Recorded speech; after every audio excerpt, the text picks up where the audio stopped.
Hello everyone, welcome back to the new video of HTML tutorial. Here you are on the channel of Benefit Access where you will definitely get benefits from each and every video. So make sure to like the video and subscribe to the channel for more amazing content. तो अब हम बात करेंगे कोल span attribute, मतलब कि पिछले class में हमने जो टेबल बनाया था, आपने याद होगा कि पिछले क्लास में हमने टेबल बनाया था। ये आप देख सकते हो पिछले क्लास में हमने ये टेबल बनाया था और इस टेबल के नेम और रोल नंबर के ऊपर हम चाहते हैं एक और बॉक्स क्रिएट हो और उसमें स्टूडेंट डेटा लिखा रहे या फिर डेटा लिखा रहे कुछ भी चीज़ का। जैसे यहाँ पे भी दिख रहा है कि श्वेता विशाल दोनों का कुछ कोड लिखा हुआ है, कुछ भी नंबर लिखा हुआ है, उसके ऊपर डेटा लिखा हुआ है। तो हम चाहते हैं इस टाइप का बॉक्स क्रिएट करें। उसके लिए हम कैसे क्रिएट कर सकते हैं वो हम देखेंगे। तो उसके लिए हम क्या करते हैं, कोल स्पैन एट्रीब्यूट का यूज करते हैं। Colspan is equal to N, मतलब कि जितने भी हमें कॉलम, मान के यहाँ पे 2 कॉलम है तो कोल स्पैन इज इक्वल टू वहाँ पर 2 रहेगा। अगर मान के ये कॉलम 3 रहता है, यहाँ से 3 रहता तो यहाँ पे हम क्या करते हैं, ये टेबल पूरा यहाँ तक आता और यहाँ पे लिखते कोल स्पैन इज इक्वल टू 3। फिर मान के यहाँ पे 4 रहता, एक और टेबल यहाँ पर रहता और फिर यहाँ से एक और हम चाहते हैं, तो डेटा चाहता है कि हम पूरा यहाँ से लेके यहाँ तक लिखा रहा है, तो उसके लिए हम कोल स्पैन इज इक्वल टू 4 लिखेंगे। मतलब जी जितने, मतलब कि जितने भी कोल स्पैन मुझे क्रिएट करना है उसके हिसाब से यहाँ पे एन का वैल्यू डालेंगे, 1 2 3 जितने भी। Use to create cell which span over multiple column, मतलब कि जितने भी मल्टीपल कॉलम होते हैं उसके ऊपर ये स्पैन ओवर डेटा है, मतलब वहाँ पे लिखा रहेगा ये किस चीज़ का इन्फॉर्मेशन है, जैसे विजिबल अच्छा हो और अच्छा अट्रैक्टिव दिखे। तो चलिए अब हम इसको देखते हैं। तो यहाँ पे हमने टेबल क्रिएट किया था और यहाँ पे टी हेड के अंदर हम क्या करेंगे कि एक और टी आर यूज करेंगे, जैसे कि कोल स्पैन क्रिएट करने के लिए। तो यहाँ पे टी आर लिखेंगे सिर्फ। तो यहाँ पे हम टी एच के अंदर लिखेंगे कोल स्पैन इज इक्वल टू, और 2 कॉलम या 2 रो है तो हम यहाँ पे 2 लिखेंगे और इसके नीचे हम लिख देंगे डेटा। क्या है, डेटा। यहाँ पे हम कोल स्पैन लिख दिए, फिर इसको क्लोज करेंगे और इसके नीचे हम लिखेंगे डेटा और हम जाके वहाँ पर देखेंगे। यहाँ से इसको हटा देते हैं, यहाँ से हम जाकर देखेंगे कि ब्राउज़र पर शो हो रहा है कि नहीं। तो रिफ्रेश करेंगे तो यहाँ पर देख सकते हो 2 टेबल बन गया और इस दोनों के अंदर डेटा लिखा गया। यहाँ पर डेटा को हम कैपिटल में कर देते हैं जिससे और अच्छा दिखे। इसके लिए हम डेटा लिख दिया और फिर से जाके हम वहाँ पर रिफ्रेश करेंगे तो अब देखना डेटा आ गया, फिर नेम रोल नंबर और दोनों कोल स्पैन के दोनों कॉलम और रो के है ऊपर लिखा है, जिससे क्लियरली पता चल रहा है कि डेटा है किसी चीज़ का। यहाँ पर डेटा ऑफ स्टूडेंट लिख सकते हैं, इन्फॉर्मेशन ऑफ स्टूडेंट लिख सकते हैं, फिर किसी भी क्लास टॉपर का नाम लिखते हैं, यहाँ पर क्लास टॉपर ऑफ इस फर्स्ट सेमेस्टर सेकंड सेमेस्टर, कुछ भी यहाँ पे डेटा में लिख सकते हैं, जिससे पता चले क्लियरली टेबल में है क्या, शो क्या हो रहा है, जैसे जो व्यूअर है उसको क्लियरली पता चले कि यहाँ पे क्या दिख रहा है। तो इस तरह से हम कोल स्पैन का यूज करके ये सब चीज़ बना सकते हैं।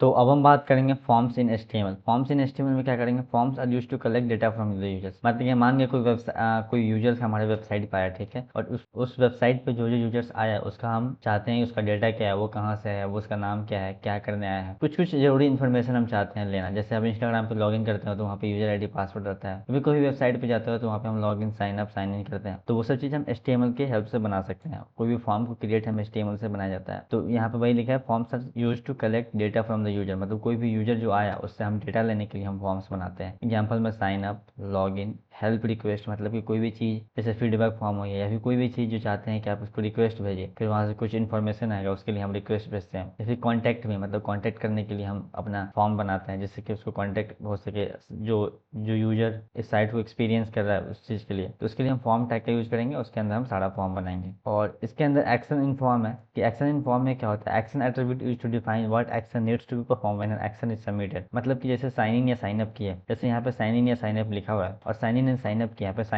पे साइन इन का बटन है, साइन अप का बटन है, तो साइन इन या साइन अप किए उसके बाद क्या पेज खुलेगा, तो उसके लिए एक्शन एट्रीब्यूट यूज किया जाता है। तो एक्शन एट्रीब्यूट हमें अभी काम करने के लिए नहीं है, जब हम फ्रंट एंड वगैरह सीखेंगे तो उस टाइम, या फिर जब जेएस सीखेंगे मतलब जावा स्क्रिप्ट, तो उस टाइम हम ये सब चीज़ देखेंगे कि कहाँ पे हमारा किस चीज़ कब खुलेगा, जब हम साइन अप पे साइन इन करेंगे तो कौन सा वेब पेज खुलेगा या क्या खुलेगा, तो वो सब चीज़ हम उस टाइम डिसाइड करेंगे। लेकिन अभी हम बस नाम के लिए जान रहे हैं, बस सीख कुछ पता रहे इसके लिए हम जान रहे हैं कि फॉर्म एक्शन जब हम लेंगे तो एक्शन डॉट पीएचपी, मतलब कुछ भी हम यहाँ पर डॉट में कुछ भी लिख सकते हैं, बस एक ऐसी एक लिंक टाइप का कुछ बनाया हुआ है, और इसीलिए हम यहाँ पे एक्शन एट्रीब्यूट का यूज करते हैं, जैसे कि साइन इन या साइन अप या सबमिट बटन, या फिर कोई भी फीडबैक लिखे सबमिट किया, या फिर कोई भी फॉर्म भरे तो सबमिट करने के बाद कोई कौन सा एक्शन लिया जाएगा उसके लिए एक्शन एट्रीब्यूट का यूज करते हैं। ये चीज़ हम यूज करेंगे जेएस में, यहाँ पे इन्फॉर्मेशन के लिए मैंने बता दी। तो अब हम फॉर्म्स इन एचटीएमएल बनाना सीखेंगे, तो चलिए हम देखते हैं।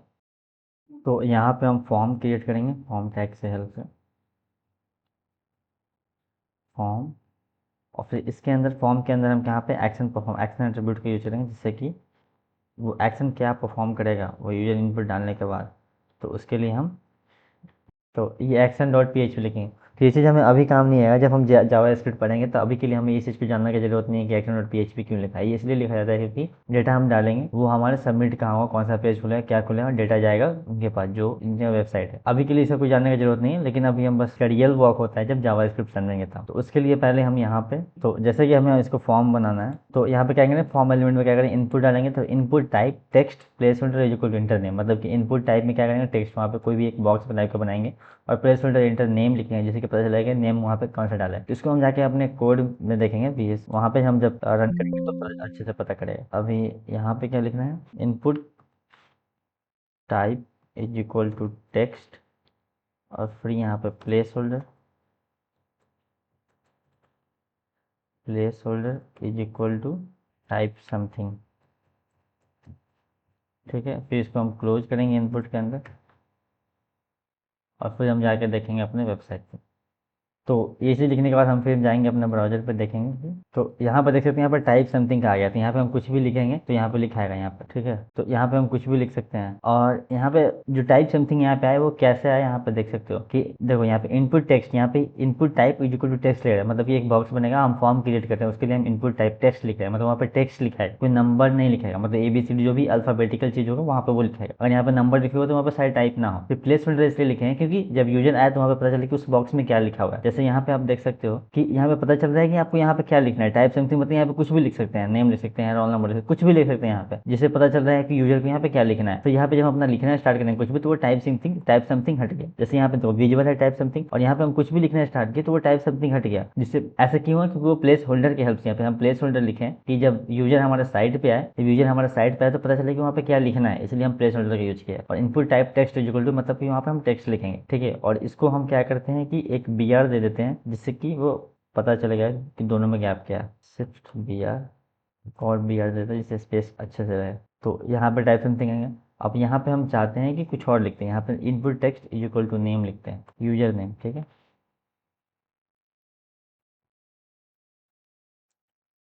और इसी को कॉपी करके हम,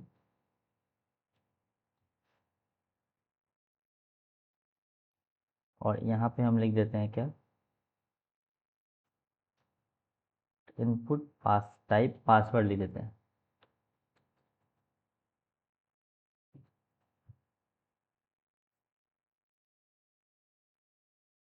और यहाँ पे लिख देते हैं पासवर्ड।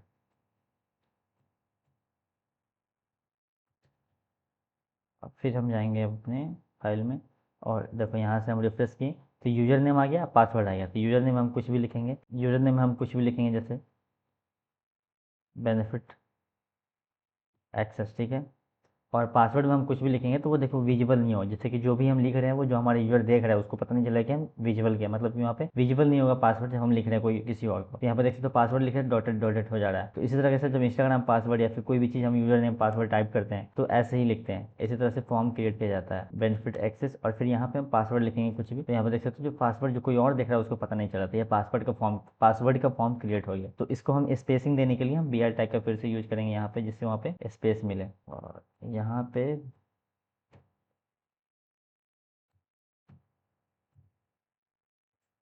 BR, और यहाँ पे आप देखोगे तो स्पेस मिल गया। यहाँ पर यूजर नेम पासवर्ड, जैसे इंस्टाग्राम आईडी या कुछ भी कुछ आप खोलते हो तो फर्स्ट टाइम तो वहाँ पे यूजर नेम पासवर्ड लिखना रहता है। तो इसी तरीके से वो फॉर्म क्रिएट किया जाता है, जिससे कि जब यूजर नेम डालें पासवर्ड डालें तो वो फॉर्म सबमिट हो। तो यहाँ पे जैसे लिख सकते हैं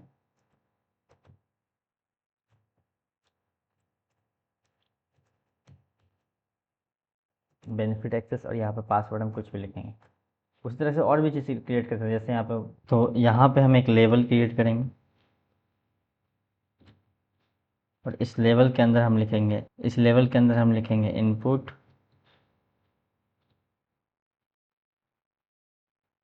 type is equal to radio, और फिर यहाँ पे लिखेंगे वैल्यू इज इक्वल टू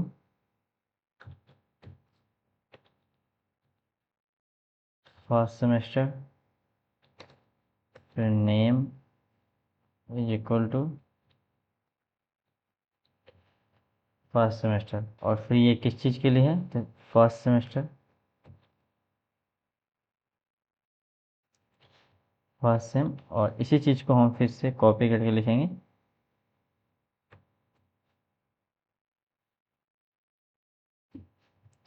और यहाँ पे कर देंगे हम सेकंड, और यहाँ पे कर देंगे सेकंड। तो अभी हम जाएंगे अपने,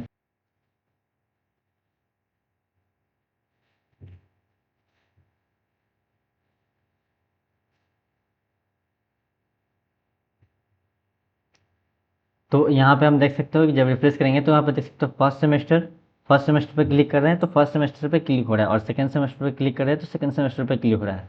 लेकिन जब फर्स्ट सेमेस्टर पे कर रहे हैं तो सेकंड सेमेस्टर से हट रहा है। मतलब कि जैसे जेई मेंस वगैरह में अभी और भी जो क्वेश्चन पेपर या फिर कोई भी चीज़ हम सॉल्व करते हैं तो वहाँ पे देख सकते हो मल्टीपल चॉइस का ऑप्शन रहता है, लेकिन यहाँ पे वैसा नहीं है। कोई एक चीज़ को हम क्लिक कर सकते हैं और दूसरे क्लिक हट जाएगा, मतलब दोनों में से कोई एक ही हम क्लिक कर सकते हैं। और इसको अच्छा दिखाने के लिए हम यहाँ पे बी आर टैग यूज करेंगे तो और फॉर्मेटिंग नीचे हो जाएगा तो अच्छा दिखेगा। तो इसी तरह से हम जब कोई भी यूजर हमारे वेबसाइट पे आता है और उसके हम कुछ ऑप्शन देते हैं वहाँ पे ऐसे करके क्लिक कर सकते हैं और डेटा डाल सकते हैं अपने लिए। और यहाँ पे हम आईडी दे सकते हैं, जैसे लेवल फॉर आईडी क्यों देते हैं, जैसे कि कोई एक ग्रुप है तो उसको डिवाइड करने के लिए कि इस ग्रुप का आइडेंटिटी ये होगा, level for ID, ID ID कुछ भी लिख देते हैं 1। और फिर यहाँ पे आईडी इज इक्वल टू 1, फिर यहाँ पे लिख देते हैं ID is equal to 2, equal to 2। तो ये हो गया कि दोनों का आईडी बन गया, मतलब एक ग्रुप का जो आईडी वो हो गया और दूसरे ग्रुप का ये ऐड हो गया। तो फिर से यहाँ पे देखते हो फर्स्ट सेमेस्टर पे फर्स्ट सेमेस्टर हो रहा है, फिर सेकंड सेमेस्टर पे सेकंड सेमेस्टर हो रहा है, और वहाँ से वो हट जा रहा है। तो इस तरह से हम लेवल टैग का यूज करते हैं। तो आज हमने कोल स्पैन पढ़ा जो टेबल टैग में यूज होता है, फिर हमने फॉर्म बनाना कुछ सीखा जिसमें यूजर नेम पासवर्ड ये सब चीज़ कैसे डालते हैं। उसके बाद फिर हमने सीखा कि रेडियो टैग कैसे बनाया जाता है, लेवल टैग कैसे बनाया जाता है, ये सब चीज़ हमने सीखा। और नेक्स्ट क्लास में हम कुछ और चीज़ जानेंगे फॉर्म के बारे में, और अगले क्लास में ये HTML का सीरीज खत्म हो जाएगा, फिर हम स्टार्ट करेंगे CSS का सीरीज। और जब तक के लिए कंटिन्यू रहिए। तो चलिए अब मिलते हैं अगले वीडियो में, जब तक के लिए कंटिन्यू रहिए and don't forget to do like, subscribe and share.